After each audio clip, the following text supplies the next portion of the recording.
Good morning आप सभी को। देखिए आज हम लोग एक और टॉपिक लेके आए हैं जिसमें आपको बिहार बोर्ड में जो है ना गणित में सबसे अधिक बच्चे फेल होता है गणित में, है ना। इन्हीं में अब सबसे बड़ा समस्या ये होता है कि गणित का फॉर्मूला ही नहीं याद रहता है, इस वजह से फेल होता है। अगर फॉर्मूला याद रहे तो कुछ ना कुछ फॉर्मूला लिखिए देगा। और जब हमारे बिहार सरकार का कुछ है कि बच्चे को अधिक से अधिक पास भी कराना है तो फॉर्मूला कम से कम लिख देता है। कैलकुलेशन में मान लीजिए कहीं गलत होता है, मिस्टेक होता है तो उसको पास जरूर कर देता है ना। हम लोगों को इस सब को ध्यान में रखते हुए हम ये वीडियो बनाए कि जिसमें आपको फॉर्मूला कम से कम याद रहेगा तो आप उसको सोल्व भी कर सकते हैं, तभी सोच भी सकते हैं कि हम सोल्व करें। क्योंकि बेसिक होता है, कैलकुलेशन होता है, नीचे में पहले फॉर्मूला आपको फिट करना होता है, कौन से सवाल में कौन सा लगेगा तो आपको पहले सवाल समझ के आपको आना चाहिए, है ना।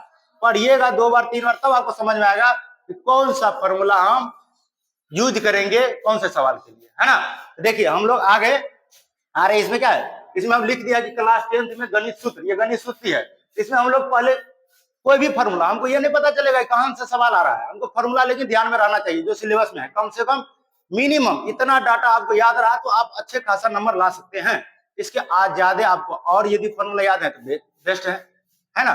और बात बाकी इसी से डिराइव भी होगा, नया नया जो मान लीजिए फॉर्मूला जो डिराइव होगा ना, नया नया फॉर्मूला बनता है तो कुछ इसी फॉर्मूला से ही बन के आता है। ये बेसिक है, मेन फॉर्मूला है, इतना कम से कम आपको याद रहना चाहिए। चलिए एक हम लोग पढ़ते हैं पाइथागोरस प्रमेय, कर्ण स्क्वायर बराबर लंब स्क्वायर प्लस आधार स्क्वायर। आपको ये फॉर्मूला याद होना चाहिए। प्लस में स्क्वायर हटाता है तो इस साइड में रूट चढ़ जाता है। फिर यहीं से पूछेगा कि लंब स्क्वायर बराबर क्या होता है, तो ये आधार इस साइड प्लस में तो इधर आएगा माइनस में हो जाएगा। अगर स्क्वायर हट गया तो इस साइड में रूट चढ़ जाएगा। फिर आधार स्क्वायर बराबर पूछेगा तो ये ओनली फॉर इधर आ जाएगा, तो क्या हो जाएगा, कर्ण स्क्वायर माइनस में लंब स्क्वायर हो जाएगा। एक ही को फॉर्मूला और 3 को इसको ड्राइव करके लिखा रहता है। देखिए आगे आगे है sine theta into cosec theta बराबर 1, ये त्रिकोणमिति में आ गया, है ना। तो साइन थीटा बराबर क्या होता है, कॉस थीटा इंटू 1, ये आपको ध्यान में रहना चाहिए। कॉस थीटा बराबर क्या होता है, sec theta, cos theta into sec theta बराबर होता है 1, ये ध्यान में रहना चाहिए। Tan theta into cot theta बराबर 1, ये फॉर्मूला याद है। तो इसके बाद इसको जो ड्राइव किया जाता है इससे जुड़ा हुआ सवाल बनता है।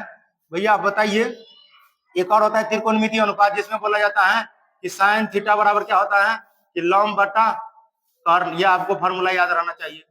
इसके बाद आता है कि कॉस थीटा बराबर होता है आधार बटा कर्ण, ये त्रिकोणमिति अनुपात बराबर पूछता है। इसके बाद एक लास्ट होता है इसमें tan थीटा, ये 3 को याद रहना चाहिए, जिसमें tan थीटा बराबर क्या होता है लंब बटा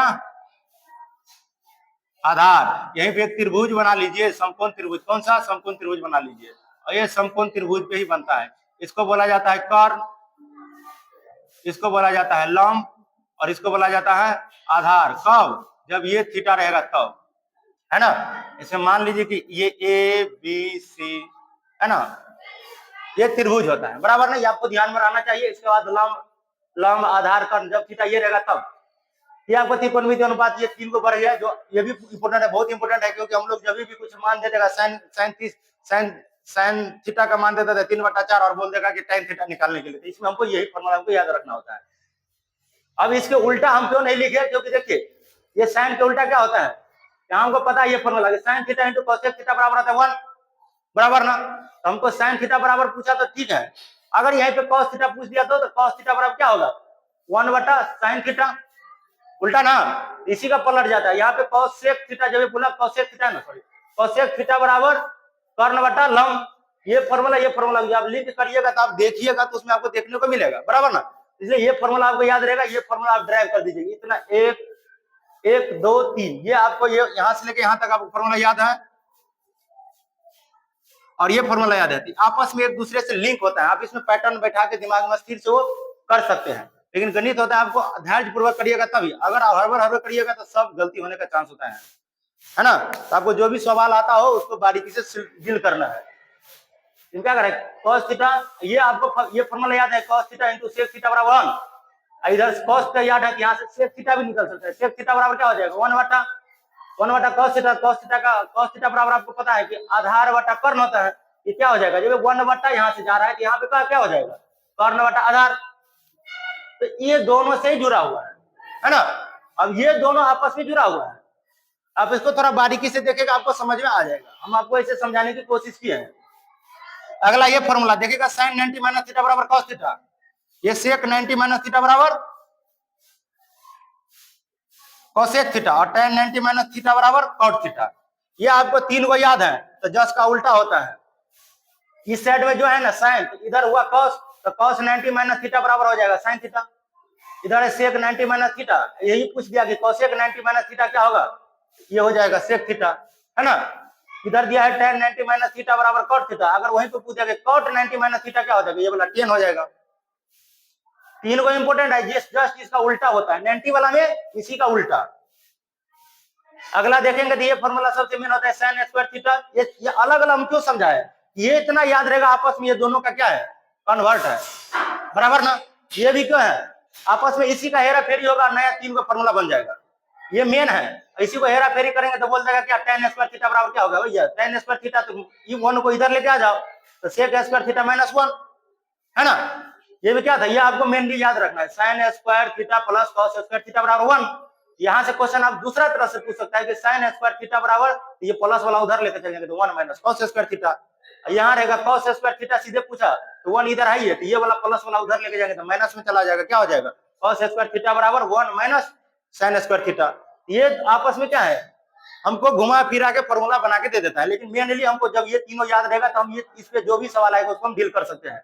मेनली हमको इतना, एक और ये है tan थीटा बराबर साइन थीटा बटा cos थीटा, और cot थीटा बराबर इसी का उल्टा है, देखिएगा तो यहाँ पे उल्टा ही दिखेगा, tan थीटा बराबर 1 बटा cos, तो tan थीटा है sin थीटा बटा cos, तो cot थीटा हो जाएगा इसका उल्टा, पलट दिया है cos थीटा बटा sin थीटा। वैसे रट्टा मार देते हैं, नहीं तो इस फॉर्मूला से भी इसको डिजाइन कर सकते हैं। इधर जो भी हमको देख रहा है डिजाइन किया हुआ है, किसी न किसी का कन्वर्ट रूप है। अब इसके आगे चलेंगे तो त्रिकोणमिति में इतना आप याद रख लिए ना, लगभग सब सवाल डील कर लीजिएगा 10वां का, क्या किसका, 10th क्लास का। आगे है माध्य बराबर, माध्य बराबर आपको फॉर्मूला याद होना चाहिए। ये क्या है, सिग्मा एफ एक्स बटा सिग्मा एफ, सीधे पूछता है फॉर्मूला। आप एफ क्या होता है, बारंबारता, ये फ्रीक्वेंसी इंग्लिश में बोला जाता है। इसको अब देख लीजिएगा क्या होता है, सिग्मा एफ एक्स, है ना। ये सिग्मा एफ एक्स बटा सिग्मा एफ, ये आपको आना चाहिए। एफ एक्स कैसे निकलता है, सिग्मा एफ कैसे निकलता है, ये आपको कैलकुलेशन किए होंगे उसमें, लेकिन आपको फॉर्मूला याद रहेगा तभी, तो बहुत आसान है, ये सब लगभग सब स्टूडेंट को याद रहता है। आगे बहुलक बराबर, देखो बहुलक माध्यक और माध्य में से कोई दो को डाटा दे देगा, एक का पूछता रहता है, ऑब्जेक्टिव में पूछता है, तो वहां क्या हो जाएगा, बहुलक बराबर 3 गुने माध्यक माइनस 2 गुने माध्य। बहुलक सबसे बड़ा लेटर भी लग रहा है, उसके बाद इससे छोटा हल्का लगने वाला, लेकिन ये दोनों बराबर है, 3 बड़ा के साथ गुना में है, बीच में माइनस है, 2 सबसे छोटा है माध्य, तो 2 से गुना है, यानी कि बहुलक बराबर, एक फॉर्मूला याद रखिए, इसी को उल्टा पुल्टा के पूछेगा। आगे माध्यक बराबर जो आपको बड़ा से पूछेगा, जिसमें बारंबारता, वर्ग अंतराल ये सब दे देता है ना, इसके लिए ये सब होता है। माध्यक बराबर, तो माध्यक बराबर क्या होता है, L plus N by 2 minus में सी एफ, मतलब संचय बारंबारता बटा में बारंबारता, जिसको बोलते हैं माध्यक वर्ग होता है, माध्यम एक वर्ग होता है, उसी का फ्रीक्वेंसी इंटू एच या आई बोला जाता है, आई चाहे समझ गए ना। बहुलक बराबर L plus F1 minus F0 बटा में 2F1 minus F0 minus 2F2 into H मतलब हाइट। अब यहीं पे बच्चा लोग गलती करता है, F1 क्या होता है, जो हम लोग बहुलक वर्ग होता है ना, बहुलक वर्ग का वो फ्रीक्वेंसी 1 मानते हैं, तो उसके ऊपर वाला को मानते हैं 0, और उसके जस्ट अगले वाला को क्या मानते हैं, 2। अगर इसी में कहीं 0 भी मान लेता है इसको, तो आपके डिपेंड करता है कि आप क्या फॉर्मूला याद किए हुए हैं। तो हम लोग फॉर्मूला जो भी बनाए हुए ड्राइव किए हैं, तो F1 किसको, जो हमारा बहुलक वर्ग है उसको फ्रीक्वेंसी आवृत्ति वाला को हम क्या मान लेते हैं, F1। तो जब ये F1 इसको मान लिए तो क्या हो जाएगा, ये आपका F0 और 2F1 और F0 और F2, है ना। अगला क्या है, प्रायिकता।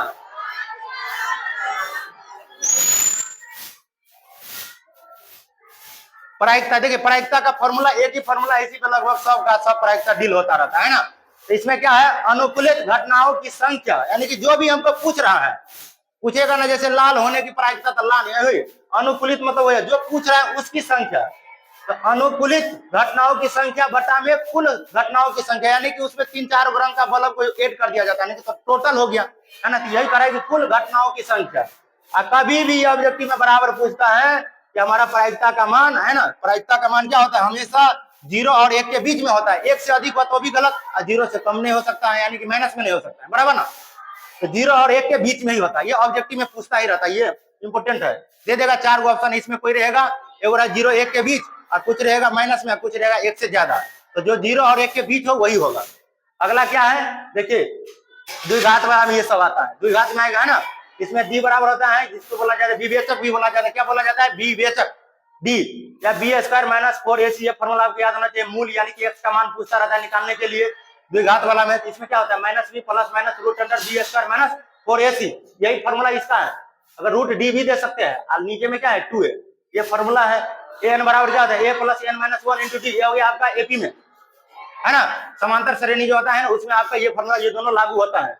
एन बराबर यहाँ पूछता है कि 9वां पद या 99वां पद 101वां पद, तो एक पदमा के लिए ये समझ गए ना क्या, 101वां पद, तो एन वाला फॉर्मूला लगाएंगे। यदि हमको पूछेगा कि 100 तक एपी का योग क्या होगा, सभी संख्याओं का योग, तो यही में है सम, एस फॉर सम, सम माने जोड़। तो एस एन बराबर क्या होता है, एन बटा 2 into 2a plus N minus 1 into D. आपको ये क्या है प्रथम पद होता है, एन क्या होता है जितना तक पूछा गया वो होगा, है ना, और डी क्या होता है दो नंबरों के बीच में अंतर होता है ना, डी दो अंकों के बीच में अंतर को क्या बोलते हैं हम लोग, डी। ये सब आप जब सॉल्व किए होंगे ना कभी भी तो आपको ये ध्यान में होगा। विभाजित सूत्र, विभाजित सूत्र ये सब आपके जो भी है, विभाजित सूत्र क्या होता है, m1 x2 plus m2 x1 बटा में m1 प्लस m2, ये हो गया x के लिए, x वाला है ना, तो x के लिए ये होगा y के लिए m1 y2 plus m2 y2 बटा में m1 प्लस m2, ये हो गया y के लिए। इसमें देखिएगा तो m1 लिए तो इधर से x2 ले लिए, इधर अगर m2 लिए तो इधर क्या ले लिए x1 ले लिए, अब बटा में दोनों m1 m2 रेशियो होता है, अनुपात, जिसका क्या है m1 m2 हम बोलते थे, m1 प्लस m2, नीचे में दोनों में जोड़ है, लेकिन ऊपर वाला में क्या है 1 लिए है m1, तो इधर से उठा लिए x2 का मान, इधर m2 लिए तो इधर से ले लिया हम x1 का मान, है ना, दोनों को गुना है, आपस में क्या है गुना है ना। ये विभाजित सूत्र क्या होता है, विभाजन, यानी कि किसी भी रेखा को दो भागों में विभाजित किया तो कुछ रेशियो में विभाजित करता है, तो वहां का जो आपको मान निकाला जाता है ना मध्य बिंदु का, वही बोला जाता है कि मध्य बिंदु। विभाजित सूत्र से क्या निकलेगा, मध्य बिंदु। अगला करा है मध्य बिंदु, मध्य बिंदु बराबर यहाँ पे देखिए मध्य बिंदु, देखिए रेशियो दिया हुआ है तब ना, रेशियो नहीं दिया हुआ है तब यहाँ पे क्या है, दो बिंदु दिया रहेगा, वो दोनों कोई लाइन है और कोई लाइन को दिया हुआ है हमको निर्देश, बिंदु का दिया हुआ है एक्स वाई दिया है, इसमें बीच बोलेगा कि मध्य बिंदु बताइए क्या होगा, तो मध्य बिंदु के लिए ये बिंदु निकालेगा जब इसका रेशियो दिया हुआ है, उस कंडीशन में हम लोग क्या करना पड़ेगा, जब रेशियो दिया है तब ये वाला सूत्र हम लोग लगाएंगे। चलिए अगला चलते हैं, और मध्य बिंदु में तो x1 प्लस x2 बटा 2, ये आपको फॉर्मूला याद होना चाहिए, y1 प्लस y2 बटा में 2। मध्य बिंदु के लिए बोले तो जब दो एक बिंदु का मान दिया है मध्य बिंदु निकालना है तब।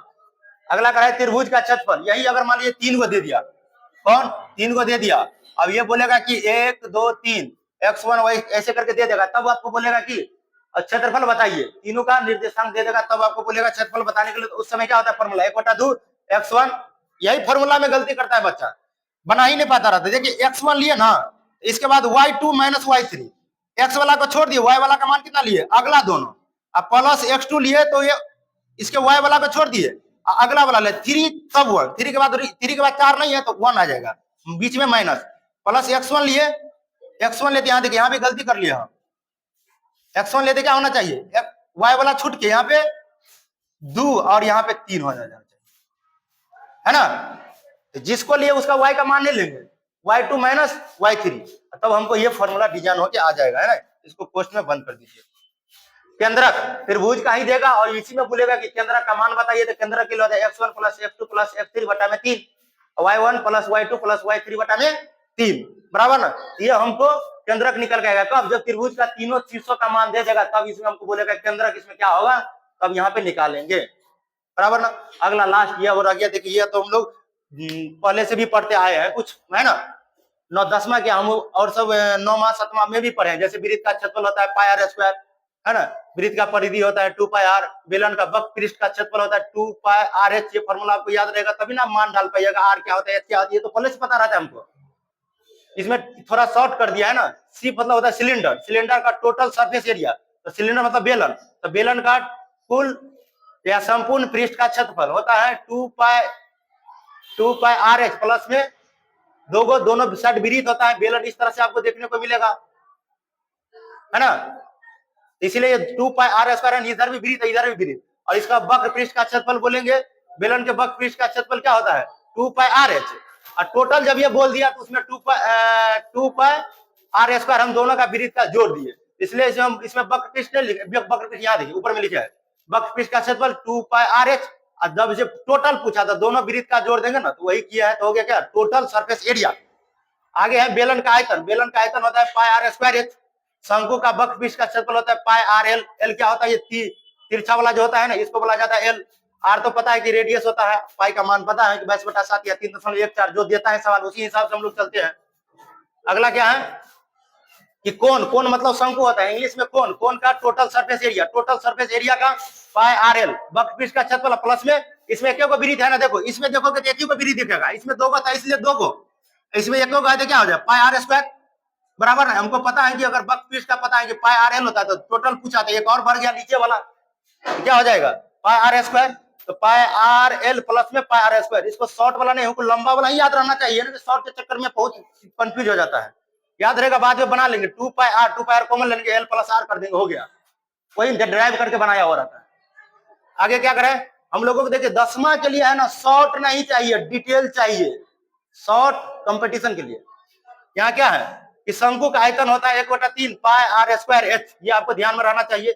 और छिन्नक शंकु से जुड़ा हुआ था, शंकु किसको बोलते हैं हम लोग यहाँ पता है, यही शंकु है ना, इसी को मान लीजिए ऊपर से काट के हटा दिए ये क्या बन गया छिन्नक। अब यहीं पे पूछेगा छिन्नक, तो इसमें दो रेडियस होगा, एक बड़का वाला एक छोटका वाला, 1/3। देखिए शंकु और छिन्नक का आधा से ज्यादा फॉर्मूला वही लग रहा है, 1/3 पाई तो पाई, एच तो एच, आर खाली आर स्क्वायर की जगह पर इतना बड़ा दे दिया है ना।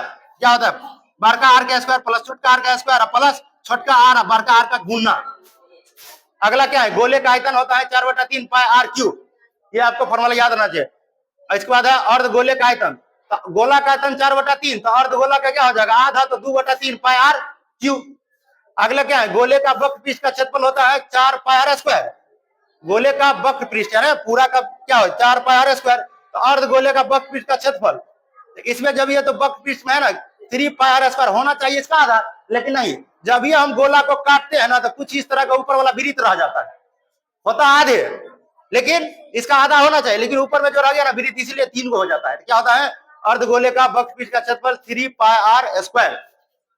आज हम लोग ये गणित सूत्र को रिवीजन किए, लगभग हमको लगता है कि इसी से सवाल आता है, एक आध को इस अगर आपको और अच्छा से याद है तो बेहतर है, नहीं तो इतना तो जरूर आप गणित को एग्जाम देने के लिए जब भी जाइए कम से कम बिहार बोर्ड के, तो इतना आपको आना चाहिए फॉर्मूला है ना। तो आज हम लोग इतना ही रहने देते हैं, अगर आपको किसी भी टॉपिक पे अगर मान लीजिए समझना हो, अगर नहीं समझ में आ रहा है तो आप हमको कमेंट सेक्शन में जरूर लिख सकते हैं, मैं इसमें हमें समय बचे तो हम आपको जरूर देंगे है ना। चलिए थैंक यू।